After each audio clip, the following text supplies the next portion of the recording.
This is wonderful. My name is Peter Anderson. I'm on the board of directors of History Evergreen.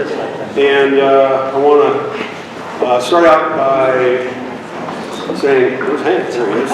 This is for Hank Alderfer. Barbie. Where's Barbie? She's right there.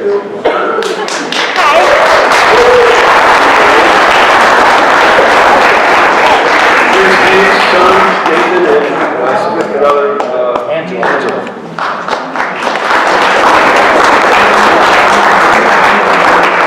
Real quickly, while Hank's coming around there, I want to introduce the board members of the History Evergreen.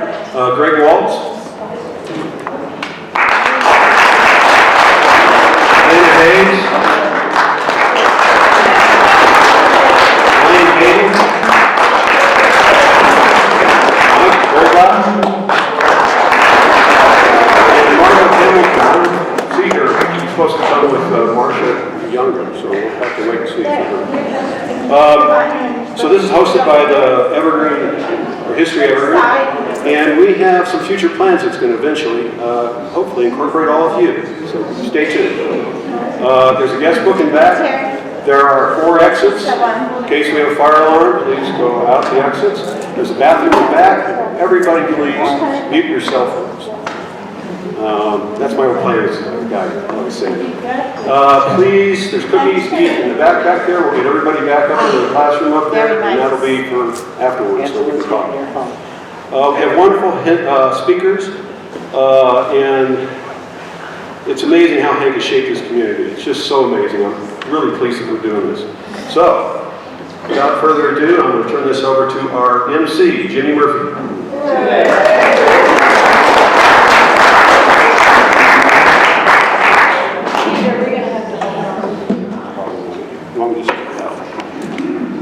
I think it'll be better in there. I think they'll hold it well. Do we need to shut it off? Good morning. So many nice voices. I'm going to eschew the microphone, and I hope that I'm fighting it cold. I'll try not to spit on you in the front row, but we'll hold off on that. How many of you know Hank Alderfer?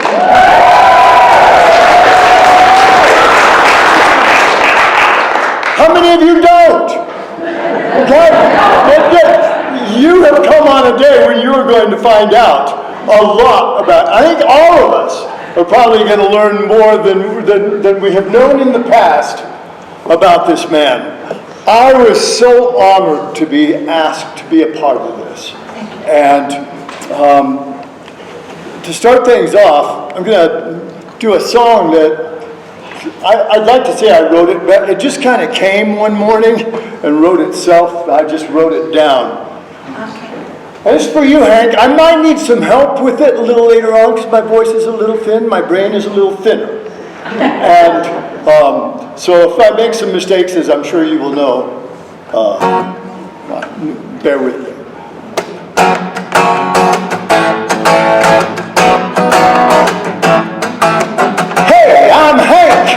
Shakes your hand, looks you in the eyes, that kind of man. He may not seem to have a lot to say, but when you look into his eyes, he'll tell you anyway. He's like a cross between a bear and a butterfly, strong like a mountain, gentle as the sky.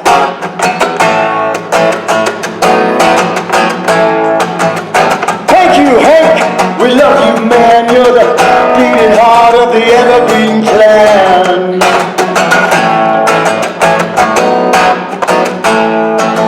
Born to the land, young and free, young and crazy, so it took a little while. Sorry, I'm starting to choke up already. You bear with me. Born to the land, free and wild, young and crazy, so it took a little while to care enough about the people you know, go out and make a difference everywhere you go.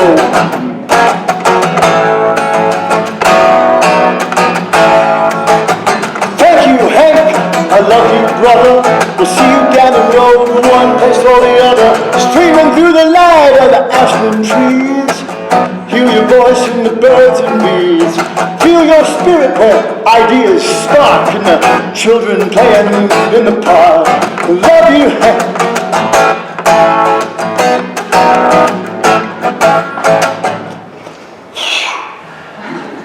Thank you, Hank. You make us better, safer and warmer no matter what the weather.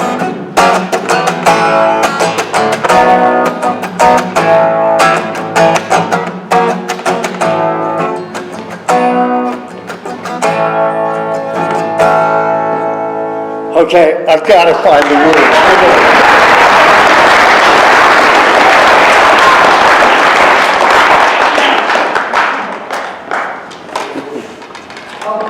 Okay.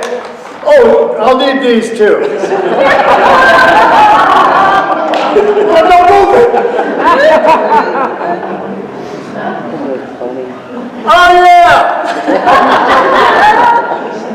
That's fine. Woven in the fabric of the town we love, he's a gnarly ass angel come from above.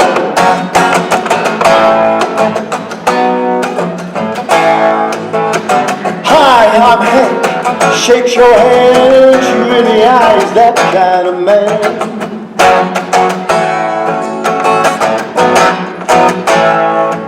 Like a cross between a bear and a butterfly, strong like a mountain, gentle as the sky.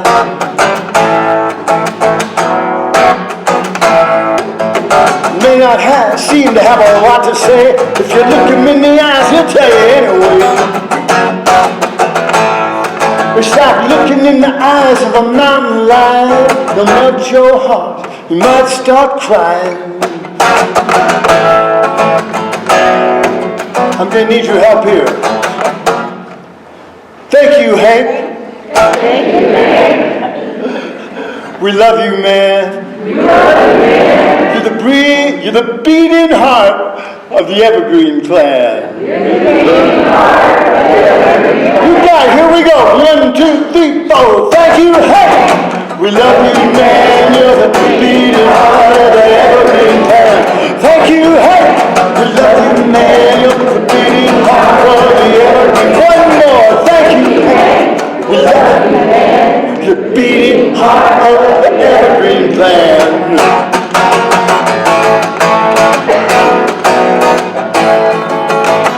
Hey there, Hank. Shake our hands. Look us in the eye. You the man. Very nice.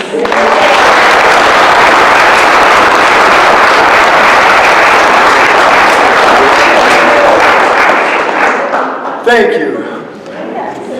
Thank you for taking pity on an old punk. Thank you. So we're going to have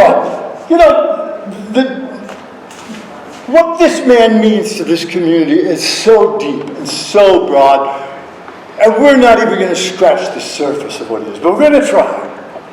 So the first thing we have today is a letter from John Steinman from the Evergreen Historical Commission. And since John can't be here, he's written this letter. And, this woman, years ago, she was the most beautiful, effervescent, ebullient young woman I have ever seen. And when she and Hank hooked up, this entire town cheered. And we have been cheering ever since. Yay. So Barbie Alderfer, give us you can use that microphone right over there. I will. Thank you.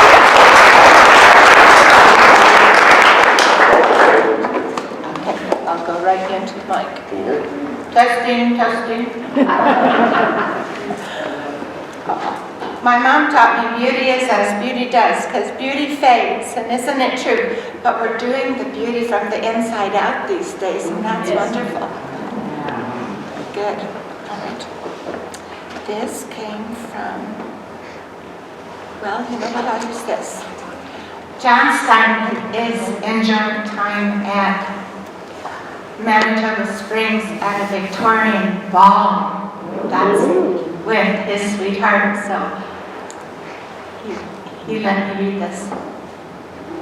Hello, Hank, Barbie, and everyone. Hank, I remember very well. Is this going to be on my Okay.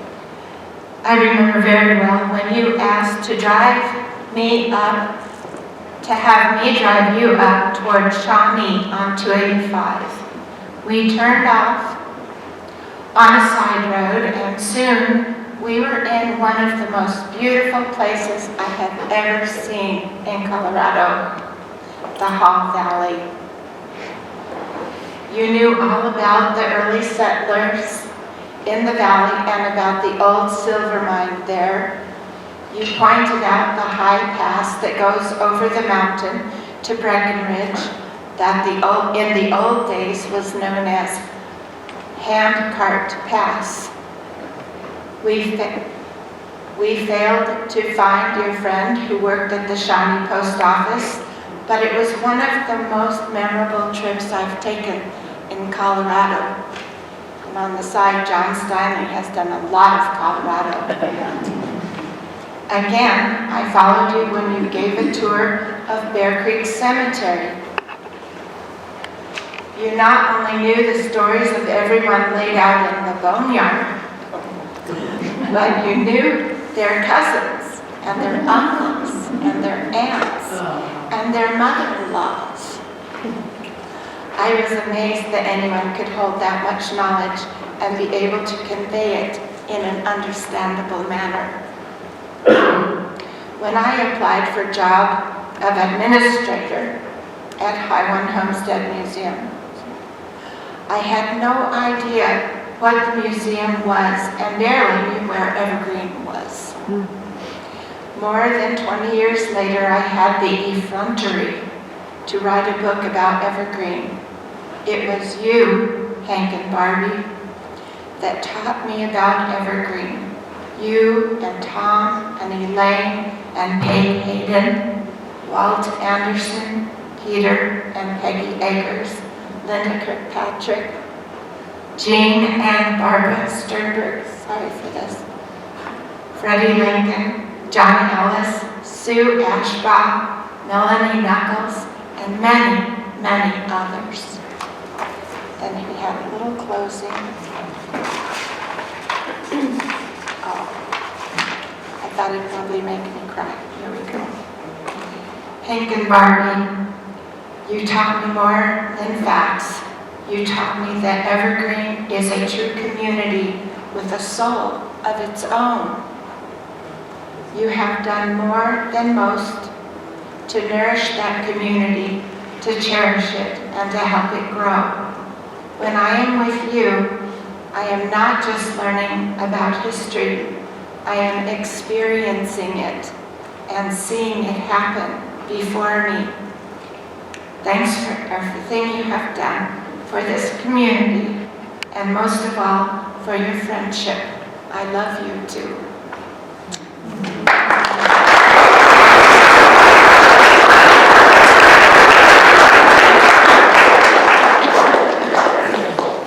There's a saying that goes, behind every great man is a great woman rolling her eyes. And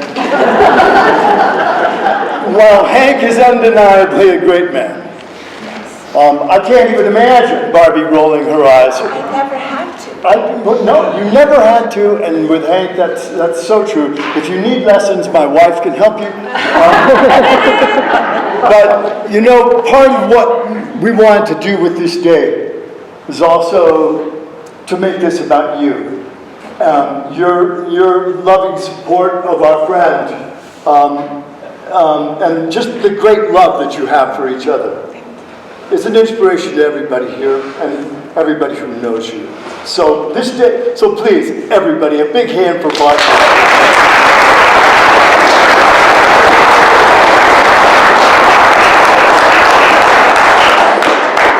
So moving right along, the Evergreen Cemetery is a very interesting place to access history. And nobody knows the history of Evergreen the way that Hank does. And he's been, so another wonderful woman who does know how to roll her eyes, I believe, although the Tommy maybe gave you, anyway.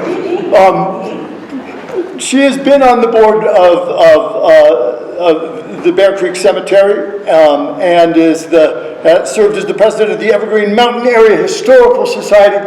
Please welcome Elaine Hayden.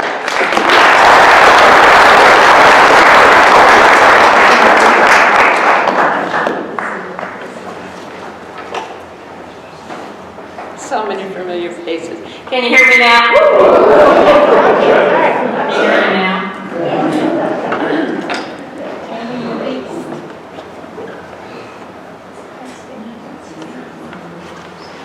Okay, we're going to try again. What's that? I don't know. Can you hear me back there? Not as much. Sounds good. There is probably nothing I can tell you that you don't already know about Hank Alderfer. We know of his benevolent spirit, his passion for the land and preservation, and we know of his belief in the goodness of others.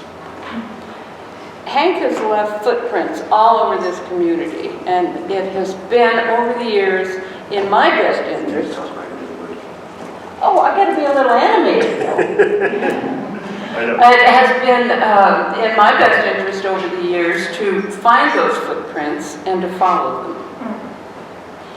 And I'm Elaine Hayden, as you just heard. I am speaking today on behalf of the Bear Creek Cemetery, where Hank had served on the board for years, spanning years from the 1980s until 2013 when he stepped away. We didn't let him step away too far, and he's served as an advisor to us. And it was with Hank and the board, who are all volunteers in the community, served the Bear Creek Cemetery and basically, I'm going to say, kept the cemetery alive. And I have to thank generations that came before me for saving stuff. And by stuff, I mean maps, records, oral and written stories, because it's those records that ground us and help us to see our way forward. So when Hank was on the board, he inherited boxes and boxes of records and maps dating from the early 1900s when the association was created. And so he had many boxes of files and maps. And it was with Hank's foresight, in 2012, he decided it was time for the Bear Creek Association, Bear Creek Cemetery Association, to jump into the 21st century. So then they started digitizing records then. And it's not to say that those boxes and boxes of records are lost. They are tangible evidence of Evergreen, part of Evergreen's past. And so I'm going to say Hank was the keeper of the historic record in Evergreen. He was the steward of the site, the cemetery site, and if, I guess I would call him a one-man find-a-grave operation. If you needed cemetery services, Hank was the man to call. And let me look at my cheat sheet. Over the years, many people have asked me that, I'm assuming that all of you know where the Bear Creek Cemetery is. It's located between Safeway and the Christ the King Catholic Church on Highway 74, 10-acre spot right there that was established in the mid-1800s. But at that entryway, there's iron gates, and enmeshed in that ironwork is the letter A. And over the years, people have asked me if that A is representative of early founding families in Evergreen. Alderfer, for instance, Anderson, Ackerman, Antweiler. The answer is no, but then the answer is also yes, because all those families had impact in the growth of Evergreen. But in fact, that A in the gateway was erected in the 1950s by the children of W.G. and Florence Ames. So that's where that came from. But it could certainly, it can represent any of the families that you choose. The cemetery is still a viable cemetery. I'm going to say working cemetery. Is that quite right? And it's actually a vital part of the history of Evergreen. Taking a walk through there, there's familiar names from the founding people, the founding families of Evergreen. So Hank, I have to thank you for being the keeper of the historic record.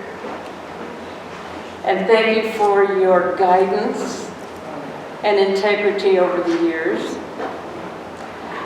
And I have to thank you for recognizing the importance of saving stuff. I love you, Hank and Barbie.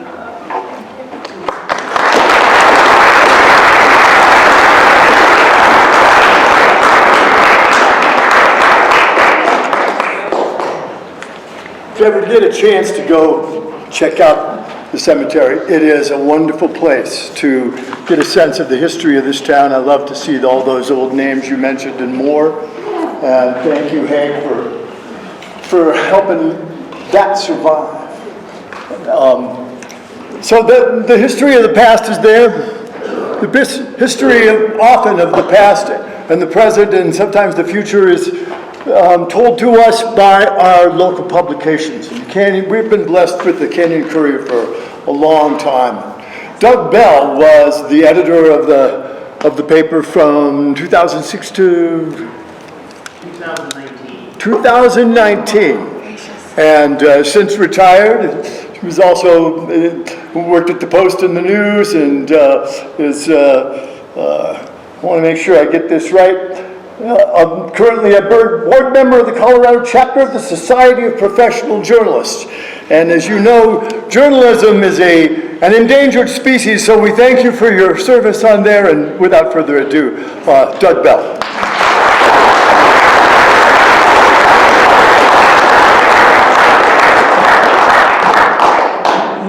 If you will, I'll show some these records. Little Emma Esther.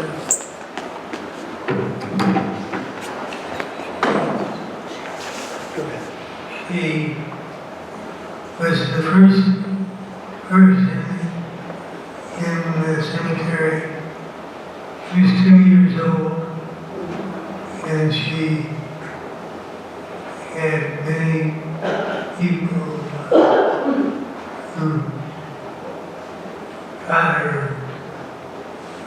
in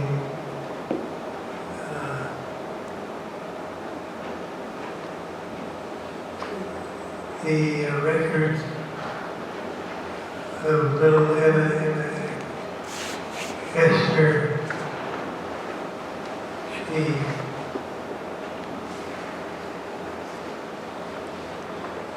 was died of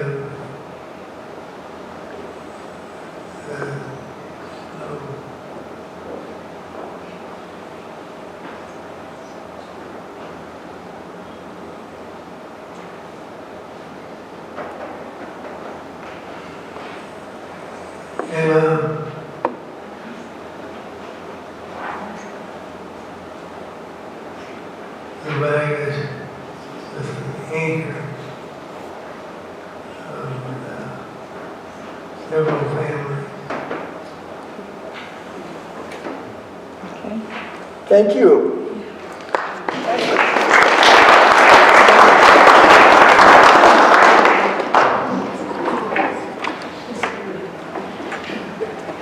Hello, everyone. Hi, Doug. It is really an honor to be here today, and being the editor of your local newspaper for 11 or 12 years was the singular honor of my career.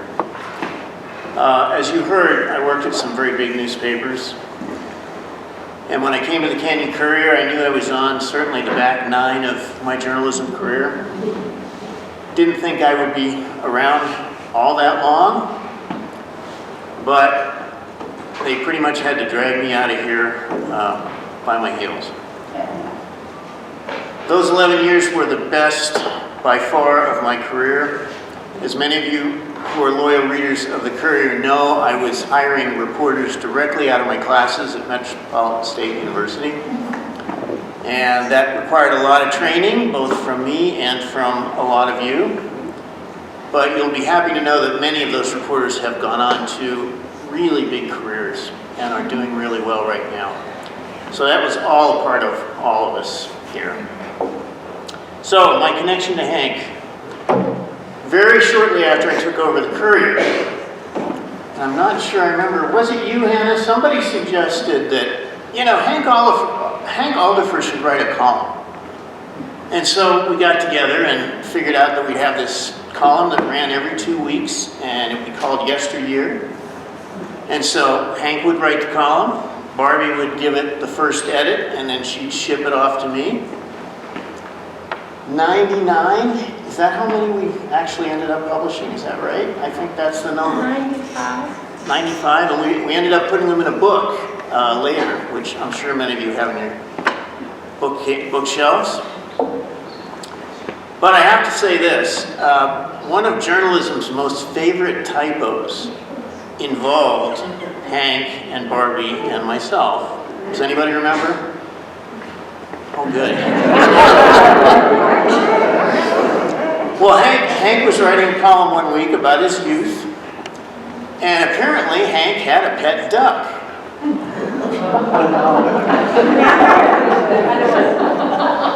And you know, they say there's no I in team. Let me tell you, there definitely shouldn't be an I in duck. There was.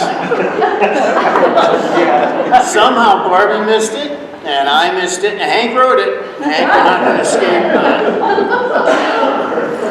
And so I came into work that next morning after the paper was printed and sent out to everybody. And I had a phone call from Barbie, and she was pretty distressed. So those kind of things happen in journalism occasionally. You hope they don't, but they do.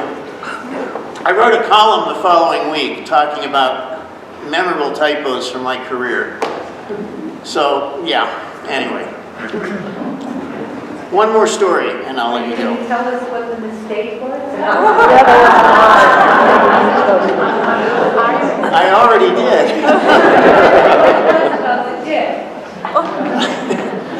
Well, the actual sentence read, "My poor little duck."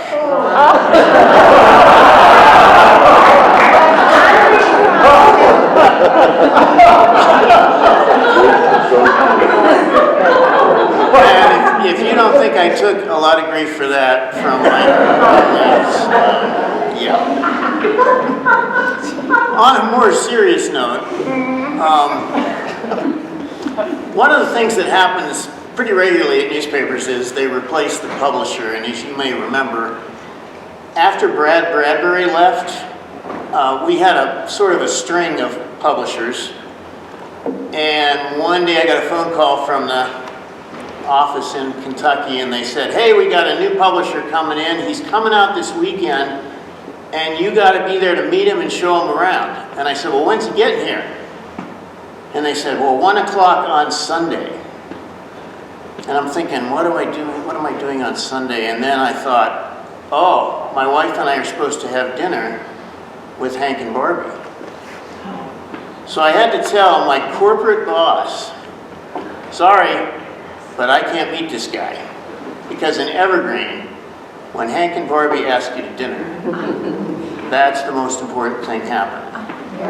So I had to get my staff to come in and sort of keep this guy on ice for 2 hours until I could get there and meet him. And he actually did become the publisher, Tim Zeman, you may remember, and was a good one. He's now working in advertising down in Denver. So I will only close by saying, Hank, it was a pleasure to edit your words. It was more than that for me. It was an education about Evergreen, where I ended up staying for 12 years when I thought I'd only be around for a little while. And knowing these folks was one of the highlights of my job here. Thank you.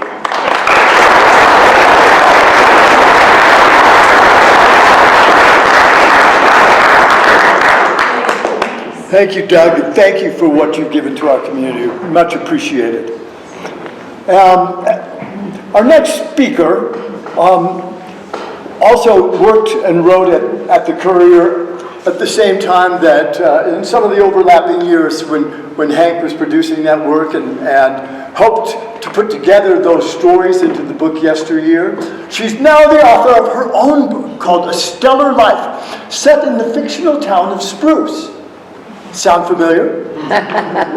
Hannah Hayes.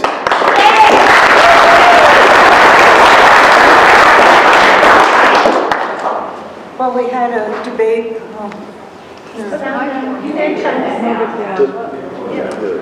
We had a debate about whether Yesteryear was community service or not, and we decided it was.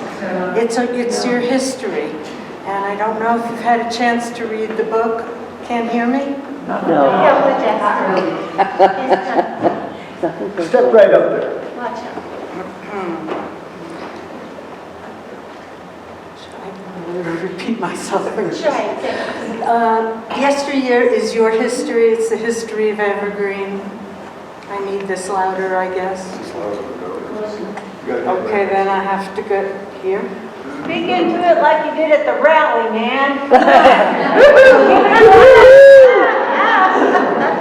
I'm going to try it without the microphone. Thank you. So, this book is community service also. It's your history. And after 42 years of friendship, Hank and I got together maybe about 2011, and we decided we were going to make a book out of these columns from the Courier. So they were edited by Barbie, they were edited by Doug, and they were over-edited by some of my friends here today and me. But these are Hank's stories as they existed. And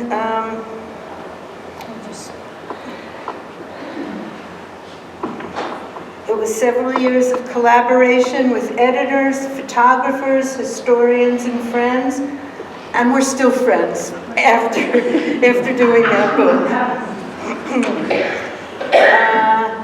Much like the Courier, Yesteryear is mostly the history of the early pioneers, those who founded our town. Unlike Hank's Courier columns, we have spared you some of the genealogy that was in those columns. I don't know if anyone remembers them. They were genealogy dense, I would say. And this book is a little more readable, I think. And if you read the book, you will see that Hank came from a lineage from his parents of service. His parents were part of establishing our library, our fire department, our law enforcement. The Alderfers had their hands in a lot of our history, and you can see where Hank's legacy came from. That spirit drove Hank to archive, achieve, and accomplish so much. Barbie saw those columns grow from Hank's knowledge and earned her place as co-author. What a stroke it was to find Jody Anderson, who assured that the book became a reality.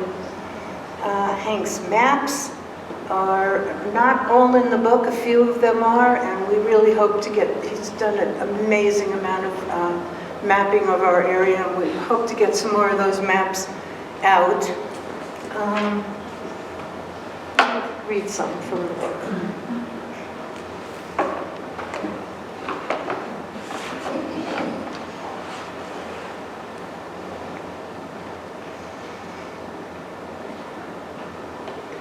I still have embedded in my core an urge that comes around sunset to feed stock. I miss the decades of sharing spectacular, colorful western skies or the rise of a full moon with a bunch of furry faces. I recall the times when the beauty of a sunrise was reflected off the frost-frozen whiskers of an equine or bovine muscle. There's such a warming pleasure on a cold morning when a herd of horses, through their energy and movement, can greet their feeder with such true joy and appreciation that it would be a boost to anyone's self-esteem. On the other side, no amount of warm fuzzies can deflect the bite of a chilly -50-degree wind bearing snow that is blowing horizontally. Can that balance the hard realization that the pain that I currently battle stems directly from a lifetime with horses and cows? All the hay bales, green logs, and rough rides of my past came along with heavy burlap bags of corn, unwieldy spools of wire, endless salt blocks, and large truck tires. Many of you carry on the important work of preserving and protecting the majestic beauty of this area. And if not exactly in the pioneer lifestyle, perhaps with a bit of energy from our ancestors, I hope the tales I've told will enrich your experience of living here. It's truly been a privilege. Thank you, Hank.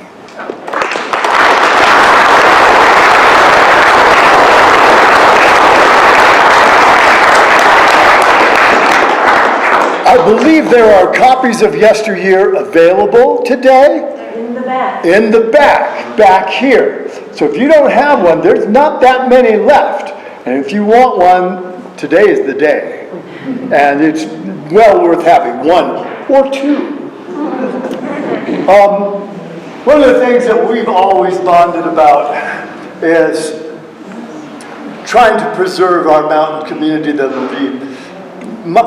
My efforts more involved monkey wrenches and stuff, and Hank was more involved in actually creating things that work and make a difference. And so to talk about one of my favorite institutions in Evergreen, the Mountain Area Land Trust, I want to invite up Mr. Greg Vallon.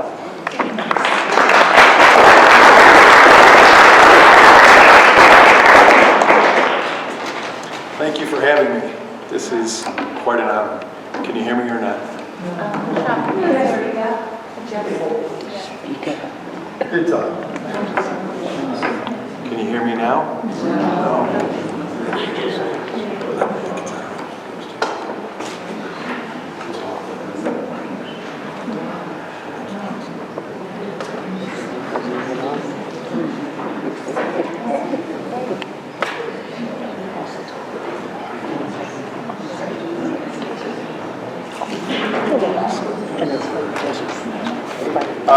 My name is Greg Vallon. It's quite an honor to be here talking about Hank, who has done so much for this community.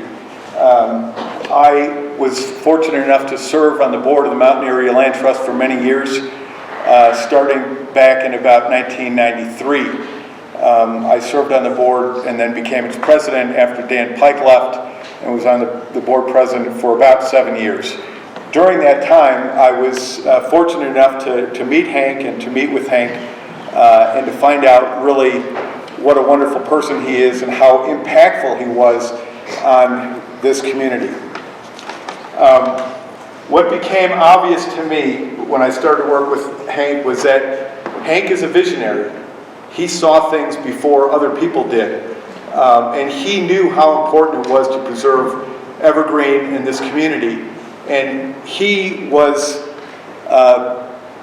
land preservation for Hank was cool before land preservation was cool for everybody else. It's really cool now, but Hank knew it years ahead of the curve, and he was out in front making a difference.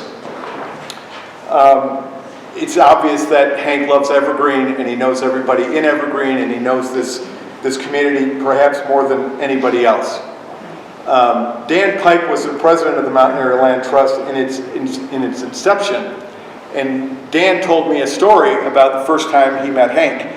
And Dan at the time was working with the Nature Conservancy, which is probably, as most of you know, is a big organization, a national organization that preserves property. And Dan was working for the Nature Conservancy, and he came up to look at Evergreen. And somehow Dan and Hank connected, probably because Hank knew more about Evergreen than anybody else did. So Hank toured Dan around Evergreen, some of it on horseback. The Nature Conservancy never did do a deal in Evergreen, but Dan ultimately moved to Evergreen and then formed the Mountain Area Land Trust. But during that visit, Hank took Dan back to his house because he wanted to show Dan some maps. And so you would think that the maps would be laid out on a kitchen table perhaps, but no, they were in Hank's bedroom. And they weren't on the table, they were on the ceiling. And they were taped together and tacked up. And they were all these topo maps of Evergreen and the surrounding communities. And they were there because Hank was studying them before he went to bed. And I guess he was laying on the bed looking at the topo maps. So, you know, a guy that knows as much about Evergreen and the foothills community as Hank, I mean, he knew everything. He knew where the streams were, where the meadows were, how the mountains worked together. I mean, it was amazing. And Dan said he was just blown away that he had seen these maps and they were on the ceiling. Well, what was it like to work with Hank on the board? Well, we've heard about, you know, Hank's connections with the mountain community. And Hank's primary job for the Mountain Area Land Trust was to create the service area for the Mountain Area Land Trust, which was a big thing. Like, what areas was the Land Trust going to serve? And what were the priorities about what properties should we try to preserve first?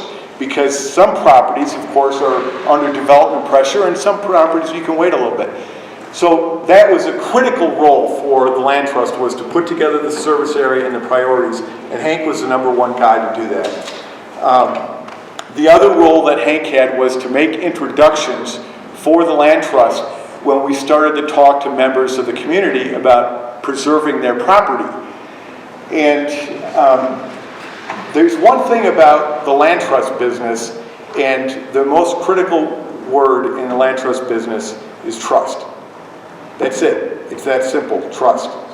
And if you don't have trust, there is no land preservation deals that will even get started. You can't start it without trust. So without Hank making introductions to members of the Mountain Area Land Trust, we would have never even gotten started. Now, that might seem a little odd today because Mountain Area Land Trust is now a nationally recognized land trust. It is creme de la creme of the land trust community. It also has an office, and it has a full-time staff. It has all these things that make it credible. But when we started, we had the back of Dan Pike's car as our office. So we didn't have the credibility that you might think. And so without a guy like Hank making the introductions, we would have gone nowhere. So Hank was absolutely critical to the success of the Mountain Area Land Trust. What he did in terms of establishing trust with the landowners was unsurpassed, and we would have never gotten where we were if it had not been for Hank. Barb, you want to say something?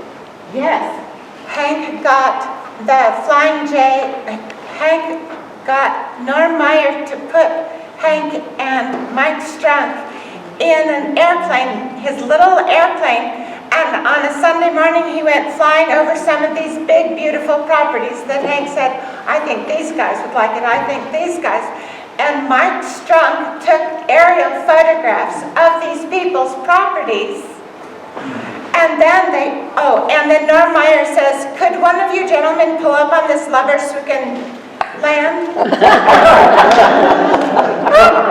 But they had these aerial photographs to give to these ranchers as a start, and the ranchers loved it, and that helped. And then, of course, to be trustworthy and charming and kind and interested in other people, that helped. But that was a wonderful idea.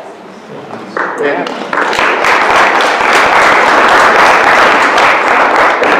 So it took Hank and another gentleman by the name of Mel Andrew that did an enormous amount of work for the Land Trust. And the two of them tag-teamed and really got the trust of the community behind them, even at a time when they had nothing.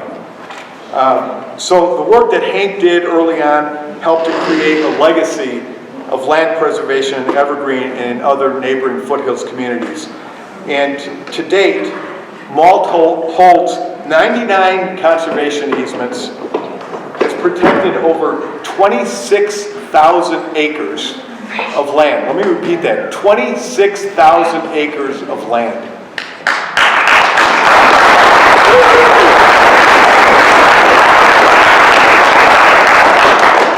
MALT has protected 76 miles of streams, 2,000 acres of wetlands, and 720 acres, give or take, of wildlife corridors. Astounding what they have done. Hank, all of this started with your vision, and we all owe you a debt of gratitude. Thank you.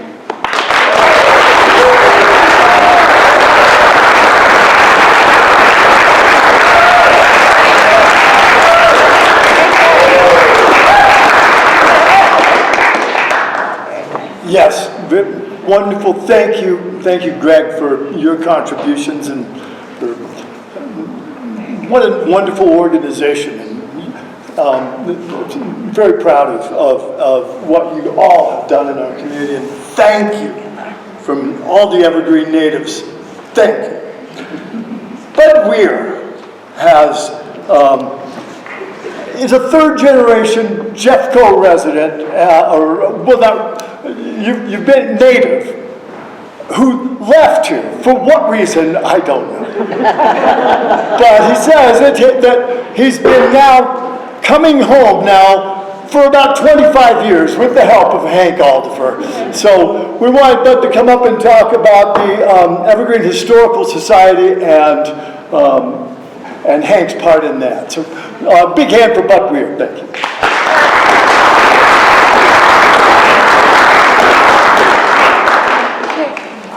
I don't know if you can hear me without a mic. Yeah. Maybe.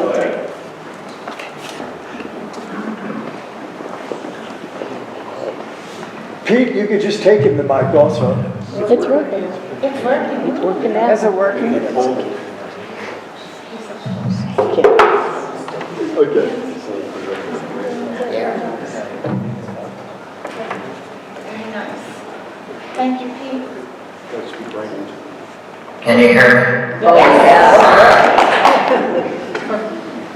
Now if I can only see you.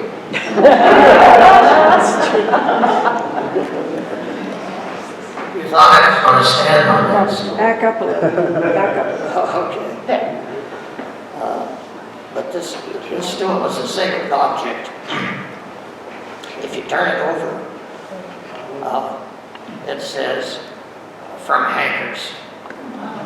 Hank built this stool for me in Juanita. Hank built this stool for me in Juanita several years ago because in one of their visits, he and Barbie noticed that the dishes were getting a little further away from us. I don't know if this is working now at all. It's not.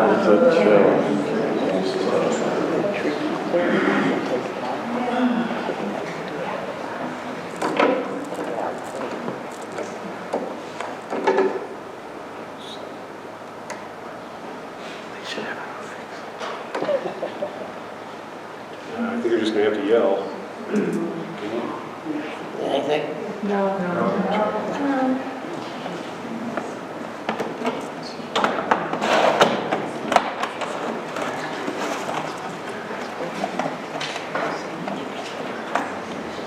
You think that they would put batteries that would work in the case, not the ones that are used. Thank you, Peter.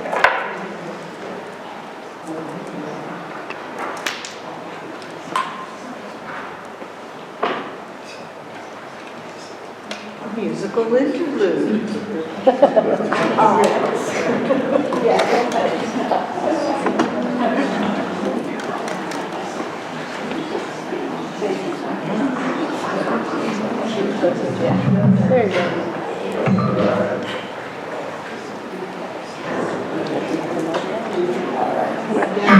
Thank you, everybody there. Where was I? Yes, that they noticed that the distance between our reach and some of the plates in our kitchen was getting further and further away. I was having a little trouble reaching the hummingbird feeders. But this is, as I was trying to point out, something that has now graced our home as kind of a sacred object. And I'll try to say something more about it in a second here. But as you can tell, my voice is not so good, and neither is my memory, so I'm going to read what I have, because as a friend of ours who has dementia says that his forgettery is better than his memory.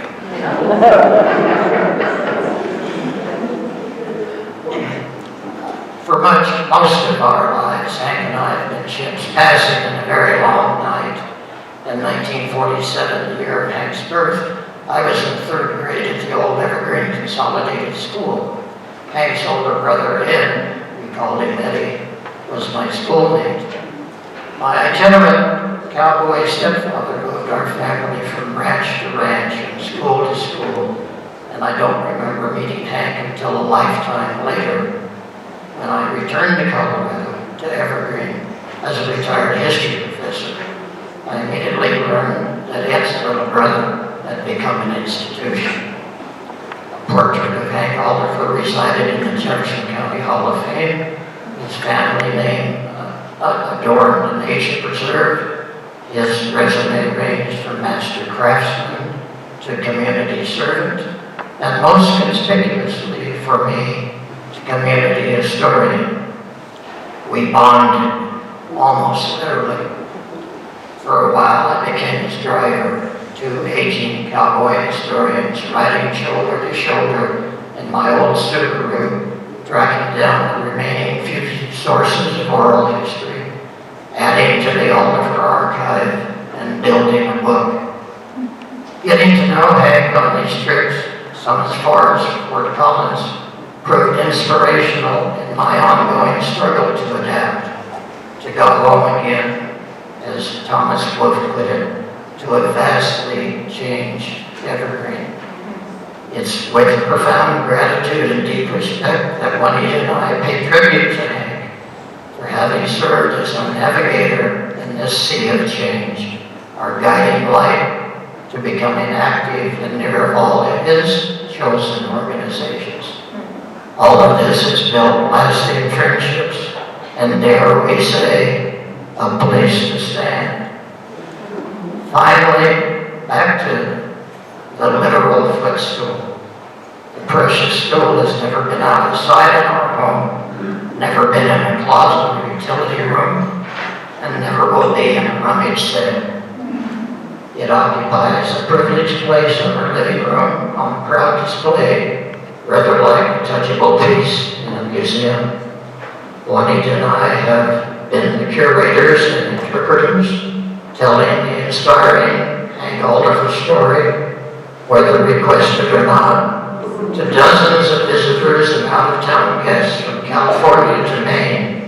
Some are moved to dip into yesteryear over on the coffee table, a few even go hiking at Three Sisters. So, Hank Alderfer, statesman of wood and words, gentle person of goodwill, generous doer of good deeds, we thank you. We thank you for all that you have done and for all that you are. And then finally a bit of an addendum here as a nod to Hank's pragmatism. Sometimes a footstool is just a footstool. We use ours, yours, a lot, carefully. It has eased our lives as we shrink. We thank you and Barbie. We think of you every day. And every summer, all summer long, from dawn belong to darkness?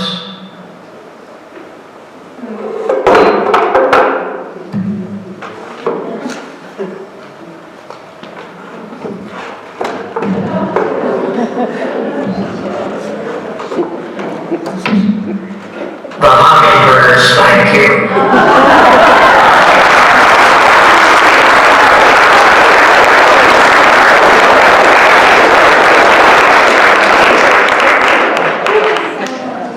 Beautiful, thank you, Bud.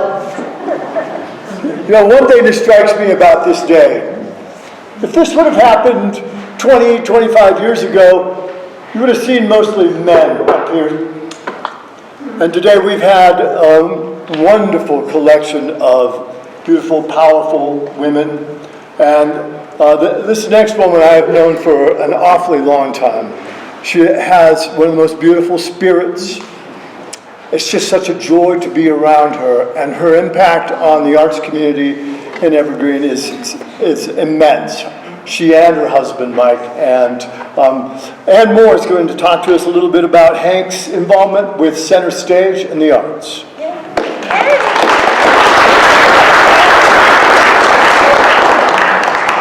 I'm so excited to be here with all my old pals in the audience and with Hank and Barbie. So, how many of you know Center Stage? Do you know where it is? Just below there, you lot. Well, it was built in 1923, and the Episcopalians used it as a summer camp, and that was all. And so in 1971, a group of singers in Evergreen got together and decided they'd like to sing together, so they went around to different churches performing. And then in the next year, they went to the Episcopalians to rent that space, and they paid $1,000 a year for this space. Isn't that amazing? Then there was no plumbing, so we had to bring in porta potties, and there was no heat, and so we had to bring in construction heaters on the floor, and we all wore our parkas. It was very chilly. Here's where Hank comes in. In 1992, he added bathrooms to Center Stage, which is fabulous. The next year, he added the patios that are outside. In 1995, he added the green room and the dressing rooms. And then in 1997, he added the theater seating. Then in 2005, we got a lovely grant from Rotary to build the Rotary Gallery outside of Center Stage, which has been fabulous. So let me tell you some of the user groups and the impact that this building has had with all of Hank's touches.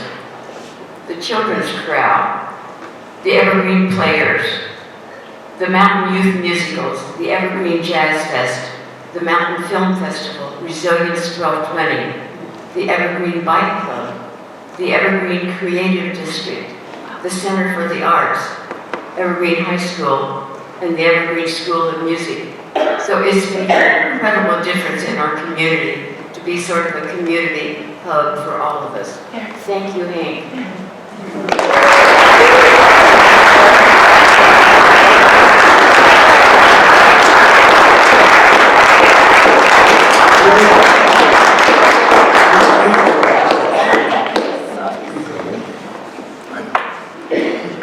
I think so too. Thank you, Greg. Thank you. And you can add the Kamikaze Kids to the list of those that have used Center Stage. Having grown up in the Little Log Theater, those of you who might remember that, Center Stage is a massive upgrade, and thank you, Hank, for everything you've done for the arts. And our next speaker is going to talk a bit more about some of that, along with many other things. I'm going to have to read some of this because there's so much to talk about. He's been a friend of Hank for over 50 years. He's been the director, the past president, and probably future director of the Evergreen Parks and Recreation District. He and his wife Peg are so involved in the arts throughout Evergreen. Peter Eggers is an institution in and of himself, and And we owe him a huge thank you, and you have, I know, a lot to share about Hank. Peter Eggers.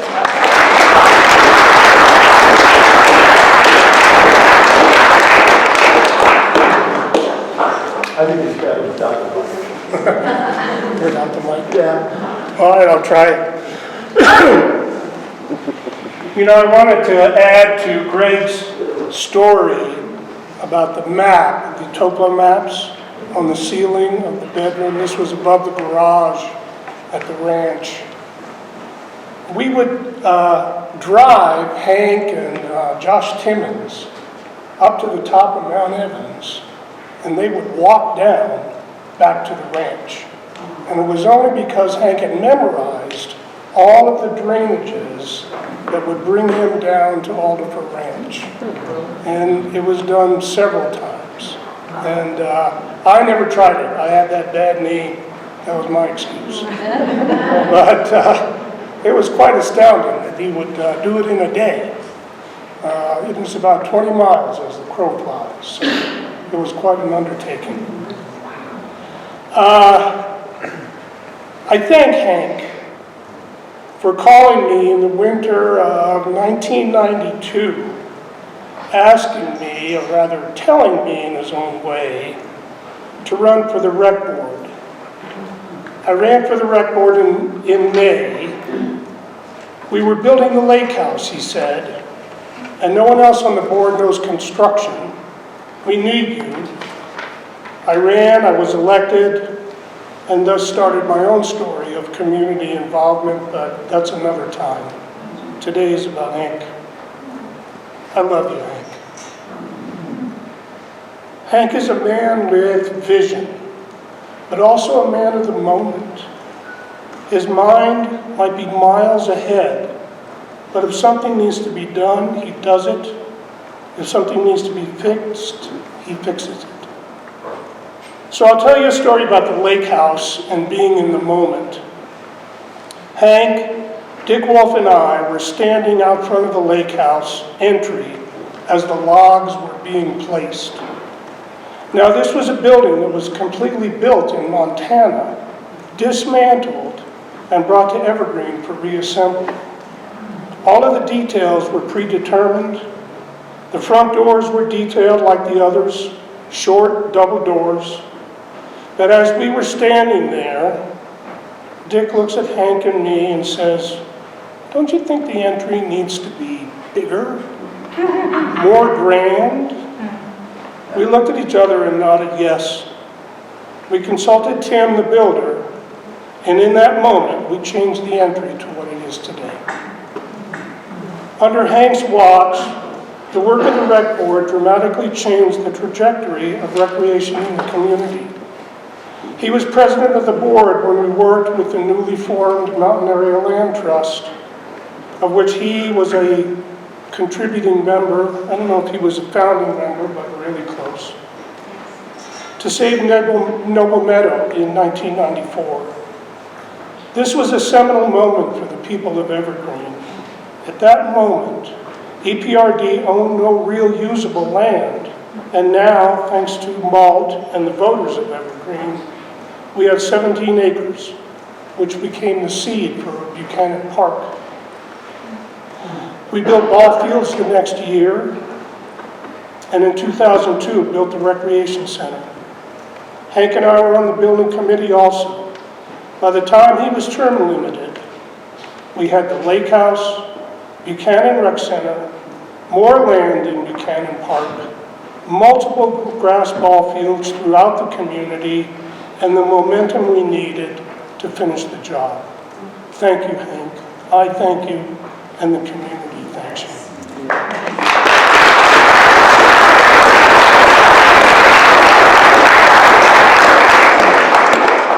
Hank was a leader and a team player in all of these efforts. And what I learned from him then, I still carry with me today, is that leadership takes a firm hand, patience, a dedication to vision, and a quiet humility that allows for everyone to be heard. Patience.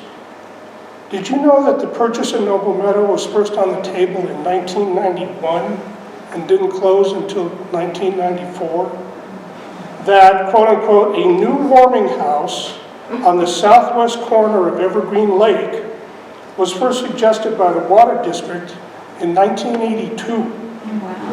And the lake house survived 4 years of steady opposition until it was built and dedicated in 1993. Hank had the patience of Job, but in the end, the EPRD board prevailed, and we are all benefiting. But I want to talk about something that was uniquely his contribution to the community. The pine beetles are back. And in the mid-70s, they were rampaging this community. At Alderfer Ranch, Hank was caretaking about 600 acres. It was his almost 200 of Alderfer and 400 of the state school property on Evergreen Mountain. And mostly full of infested trees to deal with. So being that man of the moment that he is, he borrowed a not-so-portable sawmill from Tom Hayden, installed it on the south side of the road opposite the house, and cut the trees down and cut them up, starting a small business by selling blue-stained pine in the process. But he set aside enough lumber to realize the vision that was uniquely his, Alderfer Barn. Over the course of the next 18 months, the old barn became twice as wide and twice as tall, with 4 dormers and a cupola on the top. He started in the summer of '78 and worked through the winter. Our friend Scott McKenzie, who in fact was the lake house builder, said it was the coldest winter he ever spent, warmed only by working next to his friend Hank. So I called Scott, and he told me the story. So the mill's across the street from the barn. And he said, well, if we needed a 3x10 header in the barn as we were building it, and we didn't have it, we'd walk across the street, grab a log, saw it up, and walk it back across the street and install it. Talk about being in the moment. It was our private gathering place for our group of friends, where we had weddings, wakes, construction potlucks, and New Year's Eve parties to beat the band. That is until Pandora and John Erlinson came to live at the ranch house. They started the Boogie Brain Trust and the Boogies at the Barn. The barn is now a gathering place for the entire community, and I hope it goes back to that. And a full realization of Hank's vision for the future of Alderfer Ranch. At our last month's EPRD board meeting, the Boogie Brain Trust donated $16,000 to the Pavilion and Stage project at Buchanan. So the vision lives on, the vision that Hank started. Thank you, Hank, for all of this, for your vision and your dedication to make Evergreen the best it can be. I love you.